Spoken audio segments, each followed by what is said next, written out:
Buenas tardes para no sé si es la segunda parte, ¿no? Sí, de la tarde. Vale, pues bueno, nos encontramos en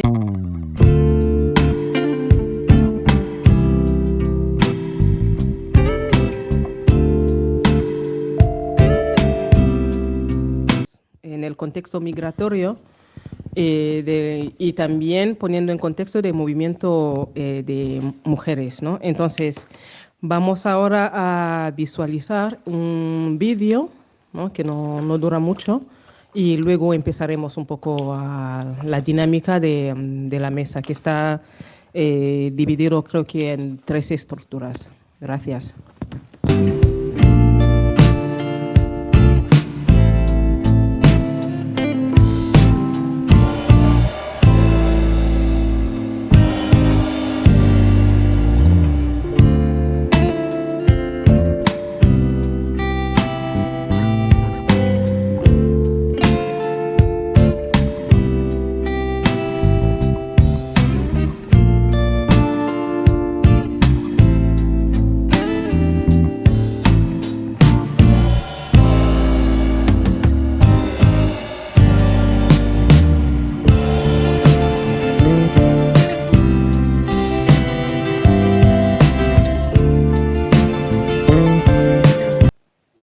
Hola, mi nombre es Ana Milena Uribe, soy colombiana, tengo 39 años, llegué a España hace 7 meses, soy lesbiana, vengo con mi pareja que tenemos ya una relación de 5 años y bueno, nada, la verdad es que estamos bastante a gusto con todo lo que estamos recibiendo en cuanto a lo que es la organización de toda esta serie de talleres, que ha sido muy grata la experiencia, pues primero de poder conocer un grupo de mujeres bastante ameno, donde hemos tenido, pues estamos en busca de eso, ¿no? De una integración, de conocer diferentes experiencias, culturas también, porque conocemos gente digamos que de todo el mundo, entonces la experiencia de verdad que ha sido bastante buena. Hola, mi nombre es Jocelyn Díaz, yo soy venezolana, tengo 39 años y bueno, vine junto a Milena acá a España ya hace 7 meses y tenemos recién 3 meses de estar viviendo en Vitoria-Gasteiz. ¿Ya habías recibido alguna formación de este tipo en tu país de origen? Ya, en mi caso, hablar de educación sexual fue cuando estaba en colegio, en bachillerato, y eran clases muy básicas, muy precisas. Y desde ese entonces hasta ahora que vuelvo a recibir como ese momento de poder conversar, pero definitivamente está enfocado de otra manera totalmente diferente a lo que en ese entonces se explicaba, pues. Sí, y más poder venir juntas y venir como lo que somos, como pareja, porque si en ese tiempo era un tabú hablar de relaciones sexuales, imagínate presentarte, no, ella es mi novia y vengo con ella a un taller de... No, entonces sí es ahorita ya, digamos que un entorno completamente más abierto, más amplio. En el taller se trabajaron los DSDR como parte de los derechos humanos. ¿Con qué reflexión te quedas después de esta experiencia? La verdad, los 3 fueron muy buenos, pero el segundo, que fue con Yule, en mi experiencia personal, de verdad que fue bastante interesante el, como migrante, conocer, digamos que parte de cuáles son todos los derechos a los que tenemos, los diferentes personajes con los que nos encontramos, que por lo menos en nuestros países es solamente el ginecólogo. Aquí está tu ginecólogo, matrona, hay una parte que se llama paritorio, o sea, son un montón de cosas que engloban una atención sanitaria con respecto a lo que es ginecología, bastante interesante, muy completa. Y la verdad es que fue una persona muy receptiva a la hora de atender a nuestras preguntas, también de interesarse por, conversamos con temas como fue lo de la menstruación, los diferentes mitos que hay acerca de la menstruación, el llamarlo como es, que es menstruación en realidad, el no sentir ni pena ni vergüenza, porque pues es lo más normal que nos sucede a todas como mujeres.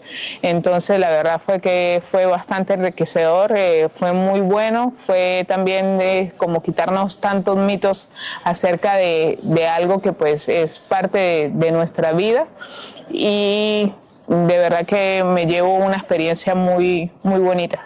¿Cuál de las 3 sesiones del taller fue la que más te gustó y por qué? Me encantaron los 3, pero me gustó mucho el último taller que fue con Ollana, que trató todo el tema de la sexualidad, del sexo. Normalmente en nuestros países es un tema demasiado tabú.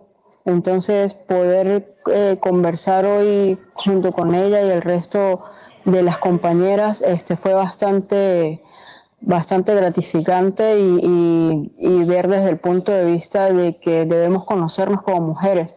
Entonces, de verdad que me llevo una grata experiencia con todos los talleres, pero particularmente este último creo que nos muestra cómo la diferencia entre cómo lo vemos en nuestro país o cómo se lleva este tema, la sexualidad, el sexo y todo, tan tabú, tan hermético todo, y acá pues sencillamente con ella vimos que es algo que se puede expresar libremente y no que hay que hablarlo con miedo o con temor o con ese tabú. Entonces, de verdad que ha sido muy enriquecedor poder estar allí.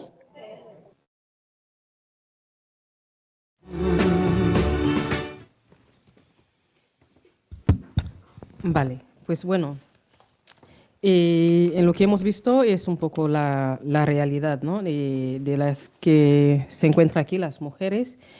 Y pues bueno, a partir de este fragmento de vídeo, y pues bueno, podemos igual a profundizar un poco en esta parte de la ponencia. A mi izquierda tengo a Patricia, directora de Oral de Fundación, experta en intervención social, igualdad y trabajo de mujeres migrantes desde la mirada feminista e intercultural. Y a mi derecha tengo a la querida Silvia, abogada, periodista y coordinadora de Mailen Echea, especialista en acompañamiento a mujeres migradas y en proceso de organización comunitaria. Pues bueno, empiezo contigo, Patricia. Ya que creo que el vídeo creo que lo habéis elaborado también vosotras, ¿no? Pero no solo enfocando en el vídeo, desde el acceso en la salud, en el sistema sanitario aquí en Euskadi, ¿no? Desde tu experiencia en la fundación, ¿qué papel juega los espacios de formación en derecho sexual para que las mujeres migrantes puedan tomar decisión sobre su cuerpo y su salud? Vale, pues yo quisiera contextualizar el trabajo que venimos haciendo, yo diría, prácticamente más de una década, hace bastante más de una 13 década. años. Para ser más exacta. ¿Cuántos? 13. 13 años. Sí, nosotras empezamos a detectar en esa atención que hacemos a mujeres inmigrantes o en situación de vulnerabilidad, nosotros empezamos a detectar, claro, que como esa educación afectivo-sexual falla en nuestros países de origen, cuando migramos, nosotras esa maleta también la traemos, ¿no? Entonces traemos todos esos mitos, todas esas conceptualizaciones que pueden ser erróneas o incluso la propia falta de una educación afectivo-sexual, porque nuestras mamás no estaban preparadas para darla y porque fuimos aprendiendo a golpe de darnos la cabeza contra la pared. Y aún así creo que a veces terminábamos las mujeres siendo adultas y desconociendo muchísimo de nuestro cuerpo, ¿no? Sabiendo cómo reacciona nuestro cuerpo, ¿no? Entonces ya hace 13 años atrás empezamos con Mailen Echea, con mi compañera Silvia Carrizo, a impartir talleres, ¿no? Talleres de sexualidad afectiva a mujeres, siempre a mujeres y a jóvenes. Y fuimos avanzando un poquito en esa mirada, en desterrar mitos. Se hablaba mucho de la menstruación, pero también de cuestiones que tenían que ver con los anticonceptivos, de cuándo me quedo embarazada, cuándo no me quedo embarazada, si me va bien este método o no, quién me explicó qué era la sexualidad, ¿no? O qué me conozco de mi cuerpo, ¿no? Y sacamos adelante un programa que dura hasta el día de hoy, tiene un Facebook, lo podéis seguir, ahora puede que esté un poquito desactualizado, pero bueno, ya lo pondremos al día, que se llama Tengo Derecho a mi Cuerpo. Y hace 13 años atrás, y es importante que lo digamos también, hace 13 años atrás, el 28 de mayo, que es el Día Internacional por la Salud de las Mujeres, no estaba institucionalizado en Euskadi. Es probable que muchas cuestiones de las que las personas hacemos, y sobre todo de las organizaciones, no se nos reconozca, pero nosotras sí sabemos que institucionalizamos el 28 de mayo a través de esas fotos que habéis visto y de un recorrido que hacíamos por la salud de las mujeres en Amara. Hacíamos todo un recorrido de 1 kilómetro por la salud de las mujeres. Después sí es cierto que hemos dejado esa salida de calle. A veces perdemos un poco la calle porque hacemos otro tipo de trabajo, ¿no? Aunque en general siempre, todos los años, el 28 de mayo o en torno al 28 de mayo hacemos alguna actividad, como también la hacemos en torno al 28 de septiembre, el Día por el Aborto Libre, Legal y Seguro.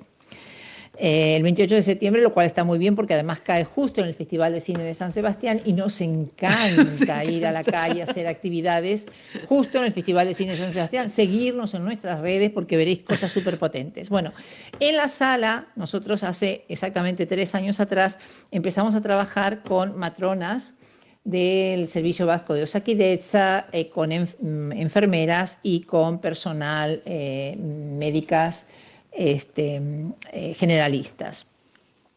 Y ahí encontramos encontramos un muy buen caldo de cultivo porque encontramos a mujeres muy, muy sensibilizadas, muy pro, o sea, muy a favor de acercarse a eso que nosotros llamamos la atención comunitaria. O sea, no vamos a llevar a las mujeres a tu ambulatorio, ven tú a nuestro choco y nosotras las reunimos. Y así empezamos hace 3 años atrás en un programa que se da más o menos para el mes de junio y a veces entre septiembre, ¿sí?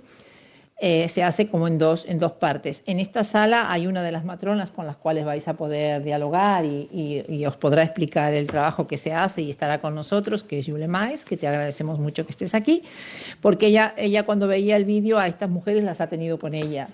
Y sí es cierto que nunca se deja de aprender. Sí es cierto que cada día que tenemos esas formaciones, cada vez que tenemos esas formaciones, tenemos un grupo de mujeres que aprenden, que conocen algo más sobre su cuerpo, sobre su sexualidad, sobre cómo manejar mejor mi anticoncepción, etcétera, etcétera, etcétera.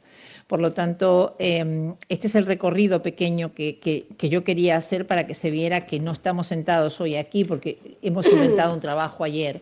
Esto tiene que ver con un trabajo incansable de 13 años, ¿sí? De 13 años para posicionarnos aquí. Antes no existía lo que era la Comisión de Salud, no lo conocemos. Muchísimas gracias porque nos están aplaudiendo.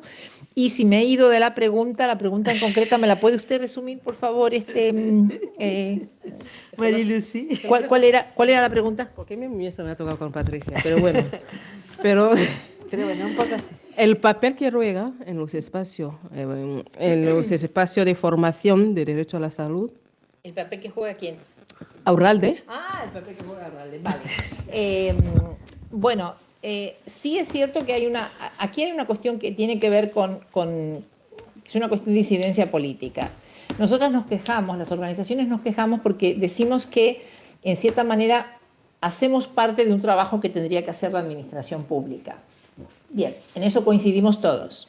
Y hay gente que está haciendo así con la cabeza. Bien, lo que también es muy importante que tengamos en cuenta es que la administración pública no llega a muchos lugares, ¿sí? Si nosotros hiciéramos, Yule Maes, si nosotros hiciéramos esas charlas que hacemos con 20 o 25 mujeres varios días y las hiciéramos en un espacio como es el Ayuntamiento o la Diputación, no iría nadie. Porque no todo el mundo quiere acercarse a veces a la administración pública. Por lo tanto, yo creo que lo que tenemos que hacer es jugar un papel que sea así como algo intrínseco, ¿no? Nosotras, las organizaciones sociales y la administración, pero tirar en la misma línea. No es fácil, porque a veces nuestro papel es decirle a la administración lo que no está haciendo bien. Pero nosotros no queremos caminar en una vereda contraria. Queremos que las políticas públicas funcionen. ¿Para quién? Para nosotras, para las mujeres. Ese es nuestro trabajo. Entonces, tiene que ir un trabajo del día a día con incidencia política. Si no cambian las políticas públicas, no mejoramos la vida de la ciudadanía. No sé si respondo a la pregunta o ahí me quedo. Vale, vamos a seguir. Vale, muy bien.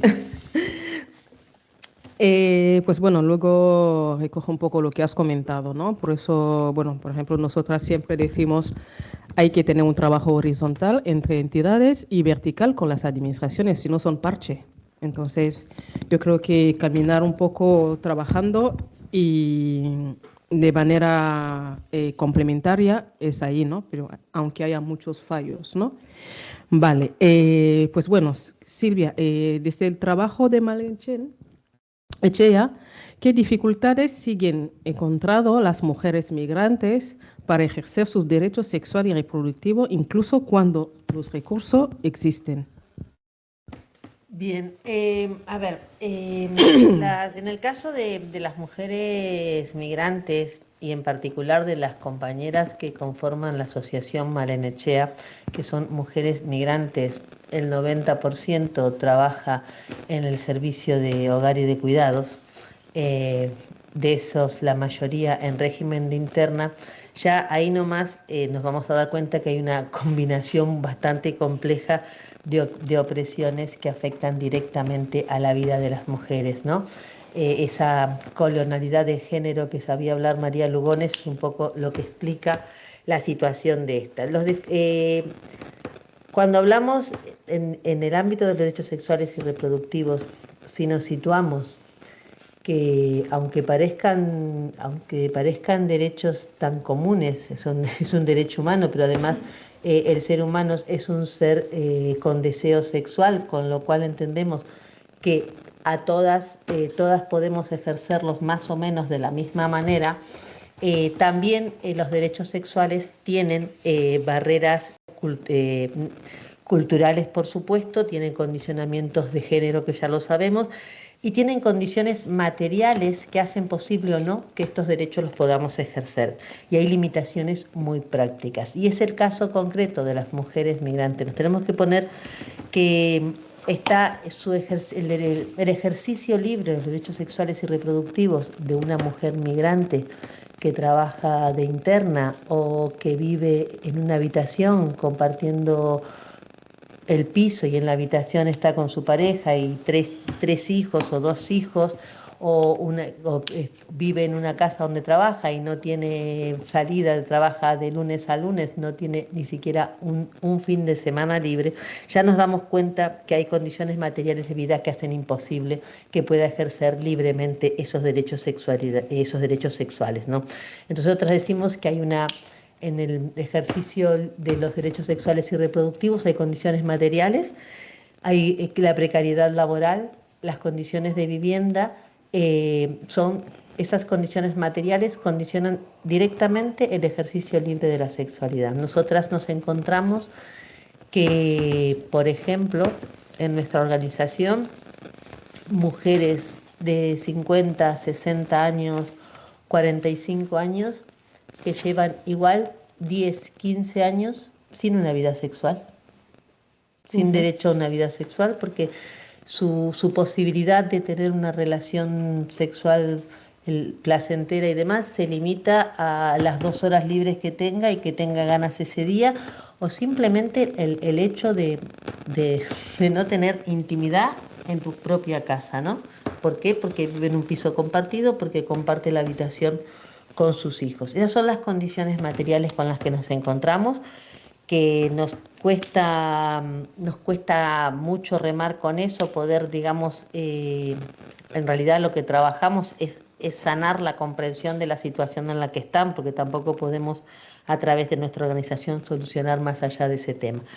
Y también el tema de las condiciones, las barreras socioculturales, ¿no? Entre el entrecruce entre el género, la cultura, la experiencia migratoria, también hace que estos derechos sexuales y reproductivos no se ejerzan plenamente. Por ejemplo, por poner algún ejemplo, nos decían las compañeras, ¿no?, que hablaban en el video, para muchas compañeras el poder disfrutar o expresar libremente su condición sexual, decir yo soy lesbiana, es más o menos como si tuvieras ganado la lotería, porque en nuestro país, en tu barrio, en donde venimos, en nuestra comunidad, no se, ni se te cruza un segundo por la cabeza salir y decir, ay, yo soy lesbiana, es que ni se te pasa por la cabeza.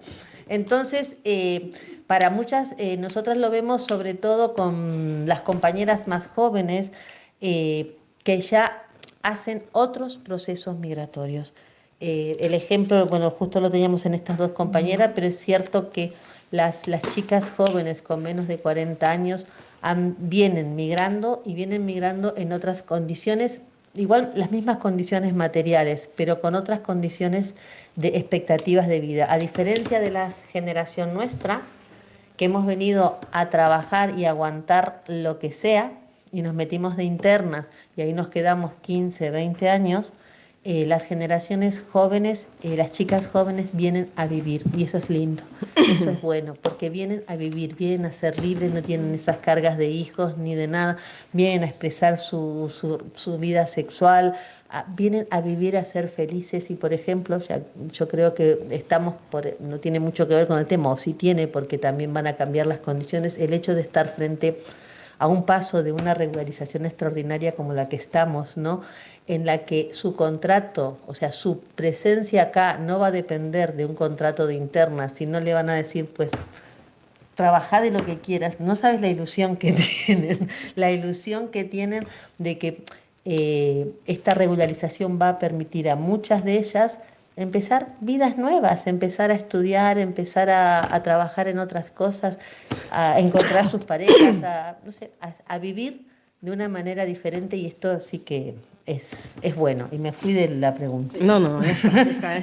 No, pero bueno, ya lo habías mencionado, ¿no? Tanto la realidad que es una realidad, el tema de los cuidados de muchas mujeres migrantes y de interno, y también esta falta de privacidad, ¿no? que dificulta, ¿no?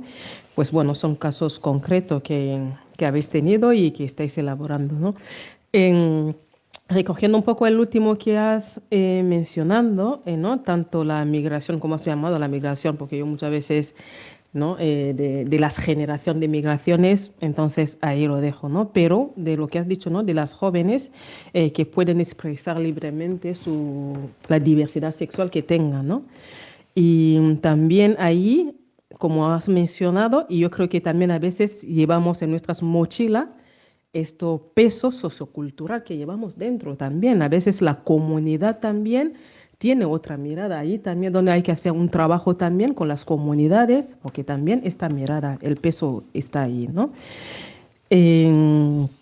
Sí, pues podríamos ir abordando y yo podría ir poniendo alguna pincelada un poco desde lo que nosotras, la Asociación de Mujeres de Cooperación al Desarrollo de Mujeres Congo Vasca, en una asociación feminista en defensa y promoción de los derechos de las mujeres y niñas y la no discriminación, ¿no?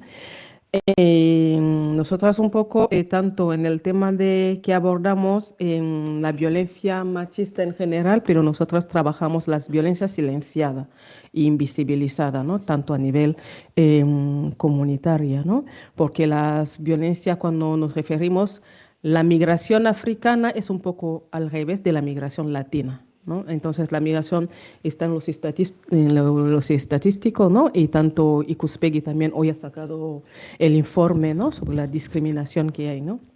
Entonces podemos decir si hay 67% de la migración africana hombres, entonces el resto son mujeres, ¿no? Entonces con datos un poco ahí. Y entonces de esto hay muchas, tanto los estereotipos, el prejuicio y también los rumores en torno, ¿no? A que lo que nosotros llamamos, ¿no? El eterno agradecimiento, ¿no? Yo te he traído aquí toda tu vida, no tienes que agradecer, ¿no? Yo te he salvado la vida, ¿no? Porque cuando también hablamos de la reagrupación familiar, ahí es otra charla, ¿no? Porque es un campo, porque tú puedes pensar de que yo aquí con mis papeles traigo ahí, no, yo puedo traer a mi familia desde la ruta migratoria dolorosa también, ¿no? Entonces, de ahí, y porque estos Lo mencionamos porque nosotras cuando hablamos de esto lo trabajamos con las propias mujeres, ¿no? Entonces, tanto en el programa que llevamos, porque la asociación se fundó en 2019, y justo también empezábamos la pandemia. Tuvimos el mismo problema un poco, como ha mencionado Silvia, de los cuidados. Cuando llegó la pandemia nos encontrábamos con situación sobre el padrón de papel. Detecta un caso de COVID, uno que hace su vida en San Francisco, pero está empadronado en Eibar. Hay que hacer el clivaje. ¿Dónde lo haces? ¿En San Francisco, donde está aislado, no se puede mover, o lo haces en Eibar? ¿No? Esto era en 2020 que hicimos estas investigaciones por el tema del padrón, ¿no? De que pues por el alquiler que está alto, entonces se está lleva su vida viviendo en Bilbao, pero está empadronado en Eibar o lo que sea, son casos concretos, ¿no? Pasó la pandemia, hubo en 2023, 24 en el Santa Marina, el hospital de Santa Marina, detectaron algunos casos de tuberculosis. Empezó otra vez el clivaje. Hemos visto que había una fiesta en La Peña, tal. La zona más, San Francisco, Bailén y esto. Pues bueno, está cierto que están empadronados ahí, o porque hacen toda su vida ahí, ¿no? Entonces, ahí donde empezamos también con otros colectivos, realmente también en todas estas redes de el derecho de padrón, porque realmente tiene que estar padronado donde vive por estos temas que tanto de los clivajes, ¿no? Entonces, volviendo un poco a las realidades, nosotras, antes de crear las organizaciones, ya tuvimos una formación de agente de apoyo, que son unas agentes que da la formación la Diputación Foral de Vizcaya para ser puente de atenciones a víctimas, tanto de prevención y de sensibilización. Entonces, en la asociación, cuando trabajamos ya con otra asociación, y al crear la asociación hemos llevado las dos agentes en la asociación. Entonces, hacíamos caso, ¿no? Podemos poner un ejemplo de caso concreto, ¿no? No solo cuando nos pasa el feminicidio, por ejemplo, cuando tuvimos el desgraciado caso de la chica senegalesa Maguette que mataron. Entonces, de ahí se pusieron tantas alarmas, ¿no? de tanto data. Esto fue en 2018. Y luego el caso siguió cerraron el caso en 2023. Y ahí, cuando hicimos el homenaje, ahí repartimos algunas tarjetas, pero de manera disimulada, ¿no? Porque nosotros cuando trabajamos las violencias, por ejemplo, no ponemos violencia, porque no queremos ni revictimizar, ni que la mujer se sienta como más en un espacio tan poco inseguro también, ¿no? Porque llegas a un cartel si realmente está pasando igual esto, ¿no? Y repartimos algunos carteles y mi compañera estaba yendo al mercado. Este caso, por ejemplo, hizo que la Diputación abriese un poco los ojos. No solo es el caso, ¿no? Tuvimos un caso de una mujer de Burkina que vino por reagrupación, pero desde que se separó con el marido pasó como 11 años y tenían un hijo. Y desde que esta mujer llegó en Bilbao, ni siquiera ha pisado la EPA, ni habla castellano. Y para el marido, la mujer le estaban engañando.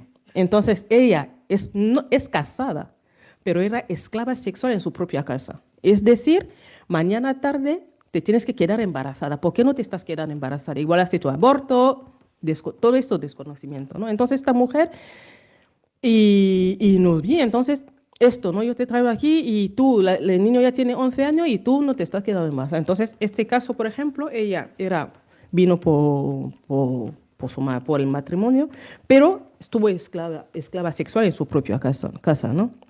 Entonces, empezamos el proceso de acompañamiento con tanto, porque nosotros somos en este programa como puente, ¿no? Detectando y luego derivación con los servicios, en este caso no era servicio de base, pero servicio de atención de la Diputación. Y pues bueno, luego, lamentablemente, como en todo lo que hacen acompañamiento, sobre todo en temas de violencia de género, Silvia pudo decir, igual Patricia también, el proceso es lento y a las mujeres a veces vuelve desesperada y a veces la mente de ir al recurso, ¿no? Ahora sí que yo estoy hablando cuando todavía no se contemplaba la ley, la nueva ley, que solo se limitaba a pareja y expareja, y ahora sí que lo han ampliado, ¿no? Entonces, esta mujer, por ejemplo, se perdió porque han tenido que huir a Portugal con el niño, ¿no? Entonces, de ahí estuvimos implementando la formación al conocer tu cuerpo. Lo trabajamos con una sexóloga, que a veces con la colaboración del Ayuntamiento de Bilbao, y las propias mujeres que acuden a los espacios hace demanda, ¿no? Entonces, por eso implementamos diferentes ciclos formativos, tanto en el entorno de la salud, de los derechos y el feminismo, para que vaya un poco con este tema, ¿no? Entonces, yo creo que el peso cultural, no sé, en América Latina, en África, por ejemplo, el peso cultural de esto añadimos el peso religioso y Tenemos el coste. tenemos entonces en todo esto, ¿no? Entonces, abarca un poco también donde se limitan y de esto añadir el proceso migratorio y a llegar aquí también falta de información y la desinformación también que existe en diferentes espacios. Entonces, si os parece, vamos complementando. Sí, sí. Vale, y luego dejamos la palabra. Dejamos para preguntas. El objetivo de la mesa que estáis escuchando ahora tiene que ver con 3 organizaciones, una de Vizcaya, 2 organizaciones de Guipúzcoa, una de Urola Costa, que es Malenechea, y otra que estamos en Guipúzcoa, en San Sebastián, que es Aurrol de Fundación A. ¿Por qué trabajar desde los derechos sexuales y los derechos reproductivos? Bueno, en principio, nosotros hacemos una distinción entre lo que es salud sexual y salud reproductiva, que eso está contemplado, digamos, en el Plan Vasco de la Comunidad, el Plan Vasco de Salud, y otra puerta, digamos, que tiene que ver con los derechos sexuales y los derechos reproductivos. Si hablamos de salud sexual y salud reproductiva, el Plan Vasco contempla, por supuestísimo, esa salud sexual y reproductiva, pero si lo analizamos, si lo leemos con detenimiento, veremos que el plan puede estar muy centrado en todo lo que tiene que ver con la mujer en la edad o en el tramo de la posibilidad de ser madre, ¿sí? Entonces, ahí es cuando tú empiezas a decir, vale, perfecto, pero es que yo como sujeta no soy solo una posibilidad de ser madre, soy más que eso, ¿no? Soy algo mucho más que eso. Y es cuando el trabajo nuestro consiste en darte cuenta, a dar cuenta a las personas que tomen conciencia de ponerse en un plano de derechos. Porque cuando tú te pones en un plano de derechos, no tienes que pedir permiso. Esos derechos están, porque tú existes. Hay cartas, está la CEDAW, está la plataforma de Beijing, y está un montón de otros marcos. Y no es lo mismo cuando te posicionas en un plano de derechos, las demandas tuyas son diferentes. Y es muy importante porque a veces nosotras no siempre venimos desde la militancia, no siempre podemos venir de pueblos pequeños donde tú no eras una activista, por lo tanto no siempre estás en un plano de conciencia de los derechos y es esencial ponerte en ese plano. Por otro lado, cuando tú te pones en ese plano y puedes analizar cómo es tu recorrido en la comunidad vasca de ese plan de salud, tú dices, vale, perfecto, entonces la mirada que tengo de mi servicio, ¿hasta cuándo me incluye? Hasta cuando yo puedo parir. Pero a partir de ahí, la sexualidad nuestra como mujeres se acaba, ¿no? ¿Qué pasa con el resto de otras cosas que nos suceden? ¿Quién te prepara para la menopausia? ¿No? O cómo es tu sexualidad si tienes una enfermedad seria, ¿no? O el tiempo que estés haciendo un proceso de quimioterapia o de cáncer, pues entonces no tienes sexualidad. Quiero decir, ¿dónde se corta tu sexualidad? Es muy importante poder trabajar en todos los ciclos vitales nuestros, ¿no? Antes de la menarca, con la menarca, después de la menarca, y también en una sexualidad que se habla muy poco, porque no se quiere hablar, que es la sexualidad de las personas ya mayores, con una edad avanzada, que también está. Si no, no tenéis más que ver que el Fair Date, todos tienen 78 años y van a intentar ligar. Es un programa que hay en la televisión. Por lo tanto, ese es, digamos, el trabajo que nosotras en conjunto estamos intentando hacer. Os parecerá, puede que coincidáis conmigo o no, pero os quedaréis asombrada del número importante de mujeres que a veces no se ha visto nunca el clítoris. No se conoce el clítoris. O sea, lo que tengo allá abajo, sé que lo tengo y sé que puedo disfrutar y para lo que sirve. O podríamos volver a hablar, sobre todo, de que todavía hoy en día, con toda la información que puede haber, que puede ser buena o no tan buena, todavía tenemos mujeres que pueden fingir un orgasmo. No hay necesidad, quiero decir. Hemos tenido que avanzar y debemos avanzar día a día. Debemos avanzar en esa cuestión de derechos humanos, en que no somos solo una parte importante para los poderes públicos en la medida en que podemos parir. Somos mucho más que eso. Y sobre las dos compañeras, con esto lo dejo. Sí, ahora te dejo. Sobre las dos compañeras que nos han acompañado, que Julen les ha tenido con ellas también, decir que en nuestro sistema público vasco de salud los procesos de fertilización asistida solo se pueden realizar antes de los 40 años. Una vez llegado a los 40 no lo puedes hacer. Entonces, nosotros tenemos que tener en cuenta también que estamos viviendo una maternidad tardía, porque aquí las mujeres a los 36, 37, 38, con lo cual la sanidad pública vasca tiene que poder adaptarse a esos procesos, porque si lo cortan para las mujeres lesbianas, si lo cortan a los 40 años, pues no llegas, ¿no? Entonces, hay que poder ampliar ese plazo. De todas formas, la doctora Luis Laluz algo nos ha comentado durante la mañana. Sería interesante después poder hablar y decir, vale, perfecto, ¿y hasta qué edad nos podemos permitir, entre paréntesis, ser madres? ¿Vale? Yo ahí lo dejo, pero hay muchas más cosas que me gustaría que... Silvia.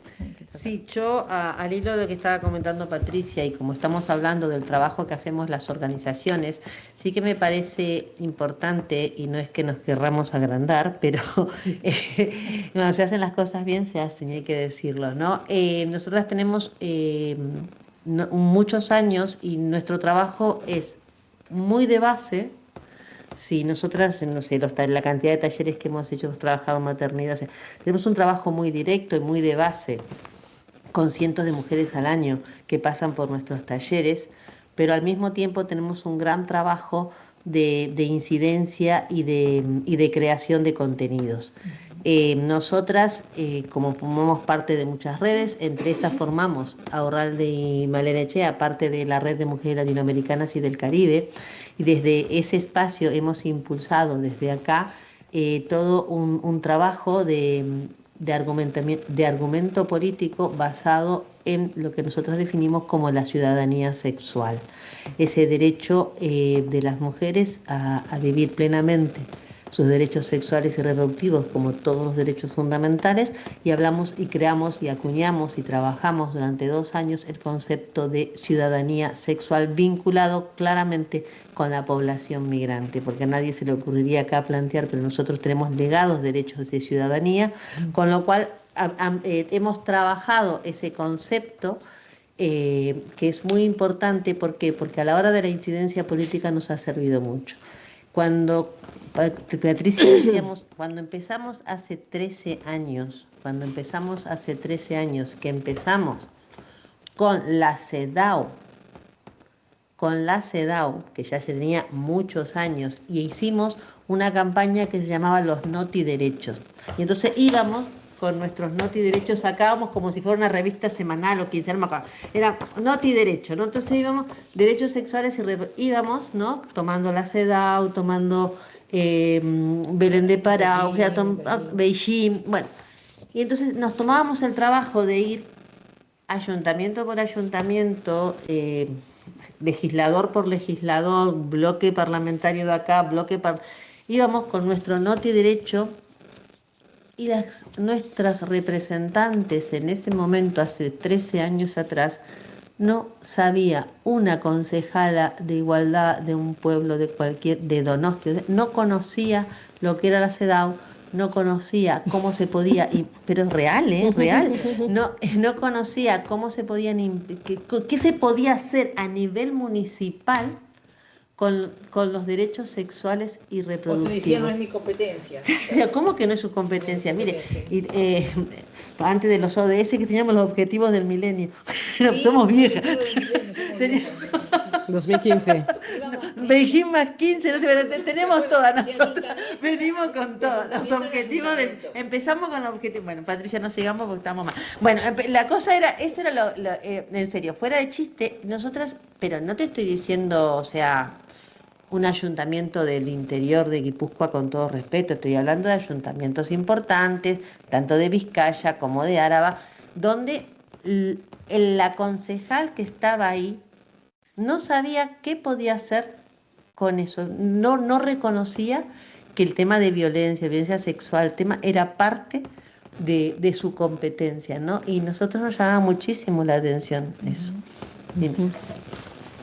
Yo con esto como experiencia Sí, yo no, lo que quería señalar eso, que tenemos un trabajo muy lindo, porque nos gusta muchísimo, de base, y un trabajo muy importante también en el tema en el plano de la incidencia política. O sea, que no somos una organización que solamente trabaja en la base o que solamente está haciendo incidencia, que yo, como puede ser la Federación de Planificación Familiar, nosotras tenemos como un trabajo en las dos patas. Claro, yo creo que sí, este equilibrio es lo más importante de tener el equilibrio, y sobre todo lo que quiere es el impacto, ¿no?, que se genera en nuestras comunidades y lo que hay, ¿no?, respecto un poco también, y luego dejamos la palabra, respecto a lo de la fertilidad, ¿no? Y a nosotros nos ha llegado muchas, también creo que con Patricia lo hemos trabajado hace 2 años, como también mencionaba, ¿no? Y nosotras también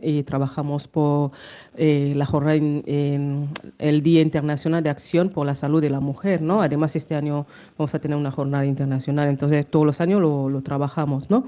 Y entonces estuvimos abordando con Patricia y con una médica del Hospital de Gorliz, y ahora lo vamos a trabajar también con la Asociación de Médicas de la UPV, ¿no? Entonces, tanto el problema, ¿por qué? Porque vemos, no es lo mismo una mujer, que eso es el plan, ¿no?, hasta 40 años, pero muchas mujeres nos han comentado, no ha sido un caso, muchas mujeres nos han comentado, al tener 37, empieza el control, le van alargando cita de 1 año, 1 año y medio, llega los 40 años, ya no entra en el proceso.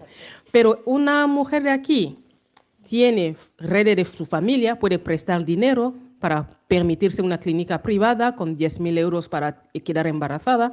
Una mujer migrante no tiene esta red, no tiene este dinero, no tiene este préstamo, pero con su deseo de ser madre. Entonces, es también uno de los focos, también, porque no son casos, son muchas que nos han llegado de estas mujeres, ¿no?, con el deseo de ser madre, con las precariedades, se queda fuera del plazo. Me dice, no, Mari, yo desde mis 36 años empezó, porque en Bilbao está en cruces, empezó el proceso, pero con una cita dentro de 1 año, 1 año y medio, y luego cumplo los 40, pues quedo fuera, ¿no?, del sistema. Y ahí también está esta realidades, ¿no? El deseo de la maternidad, de la fertilidad, también se queda reflejado con la situación de migración, ¿no? Entonces, eso es un poco también para que lo ponemos un poco en la mesa, ¿no? Y está abierta a complementarnos y entre todas. Para llegar con el tiempo hacemos un turno de preguntas. Sí, el micrófono, no sé si, sobre todo por respeto a quien nos esté escuchando por streaming. Arachalio, Sigmund Freud menciona que la fuerza vital de la vida es la sexualidad, pues, ¿no? O sea, qué bonito profundizar y sobre todo ver que la sexualidad pertenece parte de nuestro ser y también es parte de nuestra salud, pues, ¿no? Y nuestra necesidad de hacer preservar nuestra especie, porque una de las funciones vitales de un ser vivo es que persista, pues, ¿no?, la vida. Entonces, lo que conlleva, pues, en un país desarrollado como es acá en Europa, el permitir tener descendencia, ¿no? Nos lleva, pues, no a ver que tardíamente queremos tener hijos, cuando posiblemente, sabiendo que tenemos un país próspero, un país con un PBI aceptable, alto, podemos poder tener hijos a una edad más antes, ¿no? Pero que lamentablemente pues no nos hemos visto pues son nubilados, nos hemos visto pues tapados socialmente, psicológicamente, decir no, que primero usted tiene que, después de salir del cápsula, después de bachillerato, decir, usted tiene que desarrollar como persona y tener que tener un trabajo estable y recién tener un hijo, ¿no? Un ejemplo, ¿no? O sea, en el cambio, en un país subdesarrollado vemos la total diferencia, pues, ¿no? Que prácticamente, como hemos visto en la mañana, del sexo femenino, niñas prácticamente, que tengan hijos, como es lo contrario, ¿no? Entonces, deberíamos de nosotros también ser parte de ese cambio, de incentivar, pues, a la población, pues, ¿no? Que tiene la posibilidad de tener familia, descendencia, ¿no? Y de evitar, pues, no cruzarse esas ideas, ¿no? Vale. A ver, estamos en un escenario de derechos sexuales y reproductivos, ¿no? Y el principal derecho sexual, uno de los principales derechos sexuales, es nuestra posibilidad de derecho a decidir. Claro. El derecho a decidir cuándo Eso. quiero tener hijos, cuándo los quiero tener, Eso. cuándo no los quiero tener, como si no los quiero tener en mi vida. Así es. Como digo, quiero abortar. O sea, eso todo forma parte del principal derecho dentro de derechos sexuales. El principal derecho es el derecho a decidir. A decidir. Entonces, no cabe, no cabría la posibilidad de hacer un geral, ¿no? O sea, decir a la gente, incentivarlo para que tenga hijos. La gente tendrá hijos si quiere tener hijos y si no quiere, no los tiene. Yo lo que quería decir. Yo lo que quería hacer es el contraste. Eso, vale, el contraste. Por eso, pero el contraste, y ahí voy a los contrastes. O sea, nuestros países no están mejor porque tienen más hijos. No. Por eso. No. O sea, en nuestros países también deberíamos tener el derecho a decidir. Eso es lo que tal cual como lo tenemos acá. No tendríamos por qué ver niñas violadas y siendo madres. Eso que quería ayudar. O sea, no deberíamos ver esto. Lo que lo mencioné. O sea, esto no nos debería pasar. No debería. Por eso digo, es diferente que en Europa. Por Pues, eso, tú el contraste va, entiendo yo, va por un lado en que acá el contexto de desarrollo económico, social y político es uno, en nuestros países es otro. Tristemente, quienes venimos de América Latina estamos viendo, ¿no? Cómo los fundamentalismos están ocupando todas las políticas públicas a través de presidentes y demás, donde los derechos humanos, donde los derechos a la sexualidad, en mi país, por ejemplo, ya no existe Ministerio de la Mujer, ya no existe Ministerio de Diversidad, ya no existe plan de derechos sexuales y reproductivos, no hay educación sexual en las escuelas, el gobierno último se los ha cargado todo. Esto tiene un efecto brutal. De acá a unos años, lo poquito que habíamos avanzado, pues nos va a venir de vuelta. Yo quería, antes de pasar a la pregunta, que enseguida la dejo, quería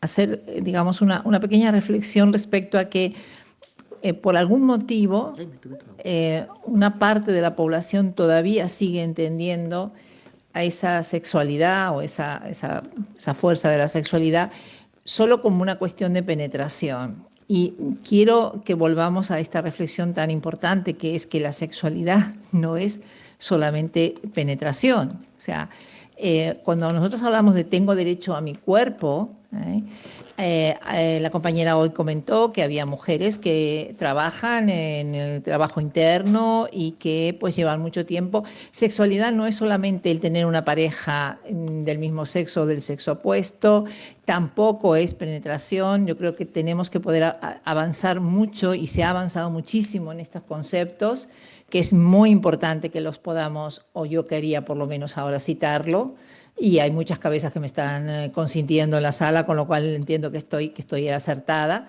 y que es muy importante porque esa es la concepción que nosotros también intentamos que se vea, ¿no? Y sobre todo, cuando digo tengo derecho a mi cuerpo, pues que las mujeres podamos tener la capacidad de decidir el número de hijos en el momento de nuestras vidas para poder compaginar nuestras vidas, porque nuestra vida no pasa solo por ser mamá, no pasa solo por dar de mamar. La vida de una persona puede ser mucho más diferente o abarcar muchas otras aristas, como si no quiere serlo, ¿eh? O sea, hoy en día tenemos una juventud, mis propias hijas, en las cuales no se plantean que vayan a estar cojas. No. Para mi madre, por ejemplo, no haber tenido, o incluso para mí, pues te podría haber sentido como coja en la vida, ¿no? No tienen absolutamente ningún problema de sentirse cojas, es que ni se les pasa por la cabeza. Había preguntas. Vale, tenemos dos preguntas. No sé si recogemos los dos o uno a uno, igual. Lo mío no es una también. pregunta, Vale. así que es más un punto de vista, ¿no? Primero, entender que la salud sexual y reproductiva pasa por los derechos sexuales y reproductivos. Aquí tenemos que aterrizar que es una cuestión de derechos humanos.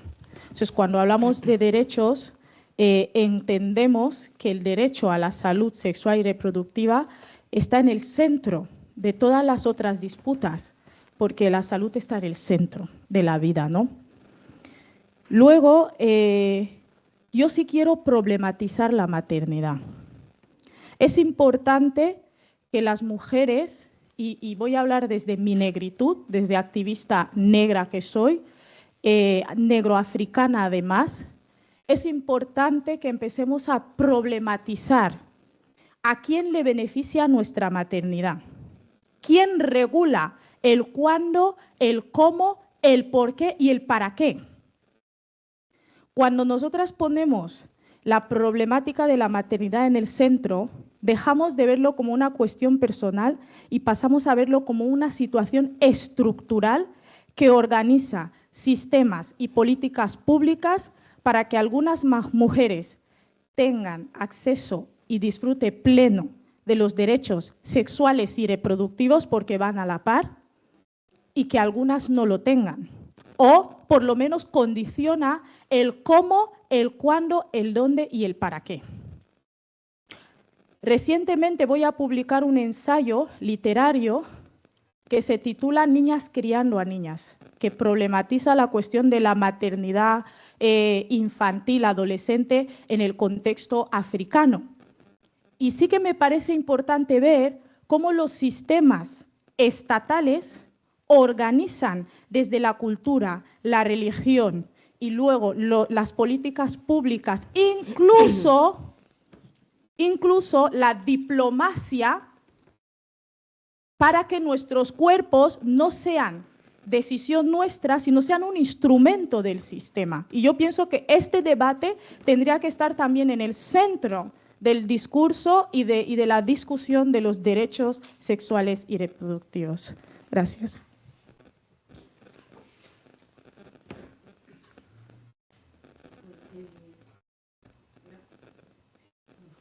Grita.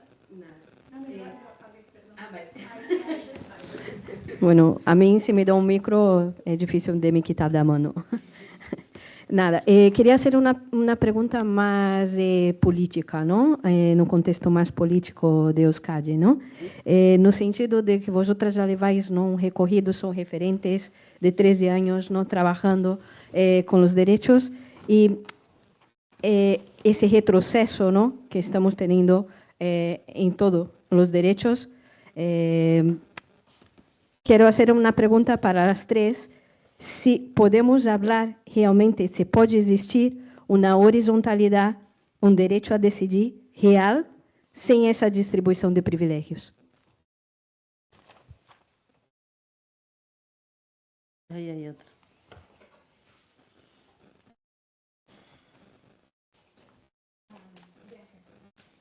Yo solo varios aportes, de hecho coincido en muchas de las cosas que están compartiendo, pero también creo que el contraste que se debe hacer más bien desde estas realidades a las realidades latinoamericanas es que están enseñándole a las mujeres a cuestionarse la maternidad. Ese es el primer gran paso. No es cierto que las jóvenes necesitamos y queremos parir, no lo queremos. sostenemos la vida de los cuidados de las madres, de las hermanas, de las primas, no queremos seguir haciendo eso. No es cierto que estamos necesitando o queriendo parir. Luego hay un gran peso en Latinoamérica de los fundamentalismos religiosos, de la Iglesia sobre los cuerpos de las mujeres. Sigue existiendo la regulación de la natalidad. En mi país, sobre todo, se replica la historia de Guatemala. Yo soy de Nicaragua, entonces imagínense los contextos que tenemos. Que Salvador. En 2012 no tenemos ni siquiera el manual de educación sexual y reproductiva. Todo es biológico y básico. No existe eso. Entonces creo que es importante recalcar eso. Las jóvenes no nos estamos preocupando por parir porque no queremos parir, porque no queremos seguir cuidando a otros mientras tenemos cargas atrás. Justo cuando migramos traemos esas cargas, traemos las cargas de las madres que quedan dependientes de alguien, traemos las cargas de las hermanas que se quedan, traemos la familia completa cuando decidimos venirnos, también cargamos a nuestros hijos, a nuestros maridos, a lo que sea, a nuestros acompañantes. Es decir, creo que va más por ahí el hablarnos, pero contrastar en un buen sentido. Nos están enseñando a cuestionar la maternidad, sí, nos están enseñando a cuestionar la maternidad, sobre todo a las mujeres jóvenes que no tenemos ganas de. Y están ayudándonos a sufragar la culpa que eso genera a las mujeres. Porque muchas, y lo hablábamos ahora en el almuerzo, han decidido no ser madres, pero también cargan la culpa de eso. Porque está el señalamiento de la sociedad, porque siguen creyendo que nacimos para parir. Si no nacimos para parir, tenemos un montón de cosas que aportar a la sociedad, y creo que es una cosa importante de recalcar. Y luego, que es una cosa que he recuperado de todo el día, es súper importante que también le hagamos peso a nuestras propias culturas, como están haciendo las matronas, que rescatan todo ese saber, pero para ayudar a las mujeres. Es decir, ya están en el proceso y decidieron terminar de gestar. Bueno, a partir de eso lo vamos a hacer cómodo, amable y lo menos traumático posible, porque sabemos lo que implica dentro de un quirófano para una mujer, sea una cesárea o un parto natural, o como en nuestros países, que el tema de quedó incompleto en un quirófano, un parto o un aborto, y lo que te recomiendan es un legrado, y que te raspen no es la cosa más agradable. Entonces creo que sí parte de nuestras propias violencias transitadas en el cuerpo y de otras experiencias de mujeres, al decir que no, las jóvenes no queremos parir, y parte de ahí el cuestionamiento. Qué lindo escucharte, qué linda reflexión. No, bien, bueno, empieza tú. Vale, pues bueno, gracias a todas las aportaciones de Ani, la otra compañera, se me ha olvidado tu nombre, perdón. Y eso. Yo creo que cuando hemos iniciado la mesa, cuando lo abordamos desde el enfoque de que la salud sexual es el derecho, ¿no? Como habíamos dicho, derecho a, desde mi libertad, mi autonomía, a decidir mi bienestar. Sin discriminación, añadimos este enfoque porque esta mesa entrecruzamos la realidad de las mujeres migrantes, sin discriminación ni violencia, es mi libertad a decidir, ¿no? Para mí el enfoque de cómo abordar la horizontalidad, para mí rompiendo este privilegio, ¿no? Rompiendo este privilegio, por ejemplo, nosotros estamos como trabajando en diferentes espacios de los foros y también los diferentes espacios de horizontalidad, que los servicios sean más inclusivos, ¿no? Desde este enfoque tanto interseccional, intercultural también. Yo muchas veces me suelen llamar de intérpretes. Estamos hablando de un tema que es más privada, no tiene por qué no contemplar la diversidad que tenemos en la sociedad vasca. Un médico que habla francés, que habla, igual Wolof no puede hablar, pero igual que entienda esta diversidad de la atención básica que tenemos aquí en Euskadi, ¿no? Esto el año pasado también lo hemos abordado en el Bilboro con diferentes mesas de enfermeras y esto, ¿no? Entonces, muchas veces la gente huye esto, ¿no? De que, bueno, el médico no me van a entender porque también estamos hablando igual, ¿no? Igual alguna mujer me dice que no, yo hablo bien castellano, no es que me ha pasado los 40 años, no, lo sabía muy bien desde mi 36, no me van a decir que porque vengo de fuera, ¿no? Entonces, cuando hablábamos del eterno cuestionamiento, cuando ha hablado la compañera, ¿no? El peso cultural. ¿Cuándo te casas? Se te pasa el arroz. Vale, estás casado. ¿Cuándo vas a tener hijos? Pues es como si continuamente mi vida tengo que estar justificando, dando explicaciones, sin quitar mi derecho de soy libre. ¿A ti qué te importa? ¿No? Entonces también, y luego también el peso cultural empieza desde nuestras propias familias. Oye, hija, oye, hermana. Entonces, ahí también donde hay que empezar, el trabajo es desde dentro y desde fuera, ¿no? Entonces, muchas veces caiga el peso de fuera, pero muchas veces es desde dentro, ¿no? Yo creo que esta cuestión, nosotras cuando muchas veces en los espacios, ¿no? Ay, no, es que no solo esa es su excusa, ¿no? No solo este proceso es los 40 años a todas, claro, a todas sí, pero añade el plus de que una mujer es migrada no es lo mismo. De que, bueno, yo puedo tener una cita dentro de un año, si yo tengo mi clínica privada que pago mi seguro, pues puedo ir también a hacer más consulta complementaria, ¿no? Entonces, pero ahí está, ¿no? Nosotros, por ejemplo, lo recogemos también el otro día, hace 2 años, cuando trabajamos con Patricia y la doctora María de Gorlis, también estuvo muchas mujeres con este mismo cuestionamiento, ¿no? Ahora mismo, la semana que viene, estamos con la Asociación de Médica de la UPV, que estamos con el ciclo formativo, los 2 módulos de salud integral de las mujeres, también están ya con la misma, ¿no? Entonces, yo creo que también esta horizontalidad que se puede crear, cada uno igual no quiere romper su privilegio, pero incluir lo que nosotras como organizaciones o movimiento, lo que podemos seguir haciendo incidencia en los foros, por ejemplo, que estamos también con Patricia, Foro de Salud, Foro Vasco de Salud, insistiendo esta inclusión tanto idiomática, ¿no? de que se contempla, porque muchas veces lo pasa, ¿no? No sé, igual Silvia. No, yo solamente compartir lo que estaban diciendo las compañeras. Sí que me quedé con la idea esta de problematizar las maternidades, ¿no? Que me lo apunto para echarle una vuelta, porque bueno, me gustó el planteamiento, o al menos fue un lindo desafío que nos acabas de plantear, ¿no? Esto de problematizar las maternidades. Bueno, yo voy a estar atenta a lo que vas a publicar para leer un poco, pero me apunto eso. Y sí, obviamente, adhiero a lo que dice esa, es cierto que en el ejercicio de derechos sexuales y reproductivos existen los privilegios, obviamente es porque están en el día a día esas desigualdades estructurales que tenemos, ¿no? Pero también es cierto decirlo, que en contextos migratorios y en particular en el entorno de nuestra organización, no es precisamente una maternidad a los 40 años la problemática más recurrente.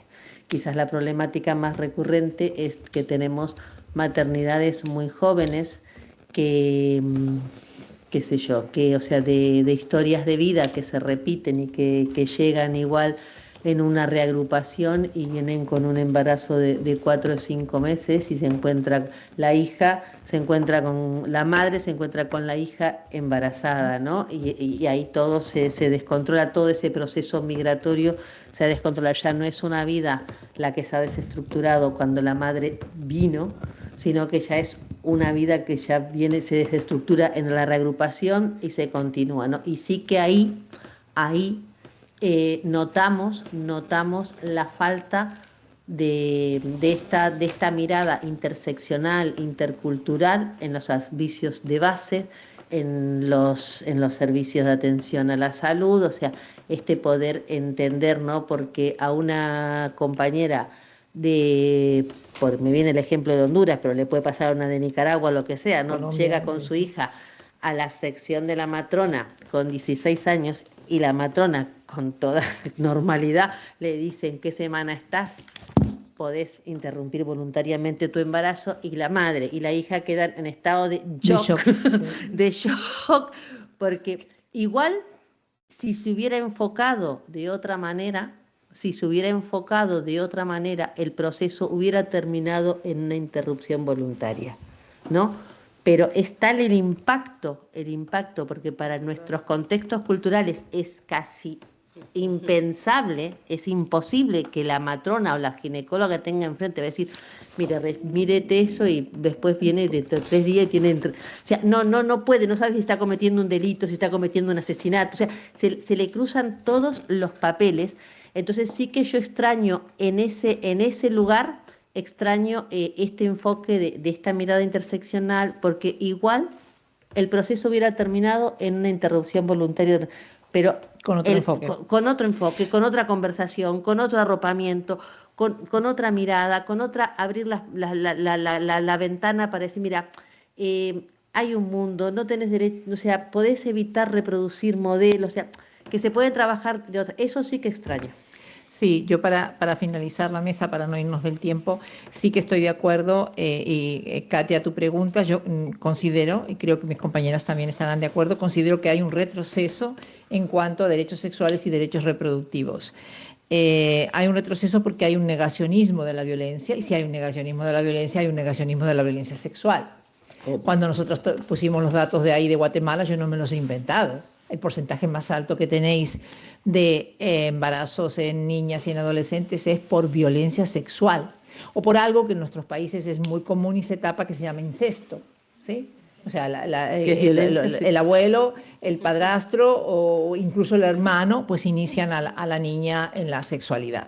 Nosotros llamamos violencia intrafamiliar. Exacto. Por lo tanto, sí hay un retroceso en derechos sexuales y derechos reproductivos. Hay otra cuestión que queda pendiente, que no hemos conseguido como sociedad todavía equipararla, que es la bendita corresponsabilidad. Los hijos todavía, para quienes los tenemos, siguen siendo una cuestión de cuidados de nosotras. ¿Sí? Entonces, ellos aportan en cuanto a que engendran.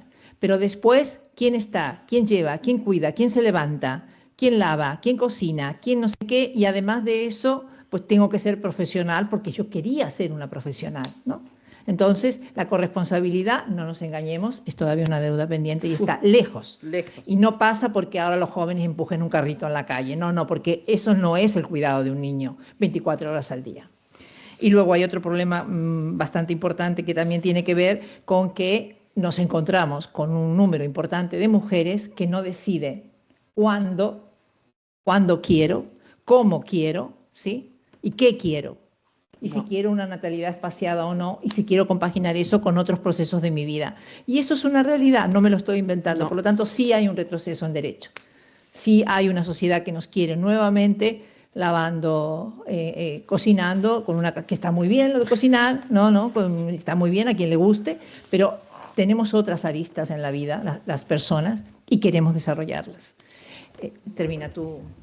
Pues vale, vamos a concluir la mesa y pues bueno, hemos visto que hablando de la salud sexual no solo es acceso a los servicios, ¿no? Es derecho, ¿no? Es derecho de las propias mujeres, también derecho a tener información, derecho a ser acompañado tanto a los servicios públicos, es comunidad, es también capacidad a decidir, ¿no? Entonces, vemos que entre todos es en este camino el papel de las organizaciones de mujeres también es fundamental en este acompañamiento, en este acercamiento, en este proceso. Pues bueno, sin nada más, y gracias. Y damos paso a la última mesa de la jornada. Gracias. Ciclos vitales invisibilizados, cuerpo, dolor y silencio. ¿Te quedas igual? Sí, yo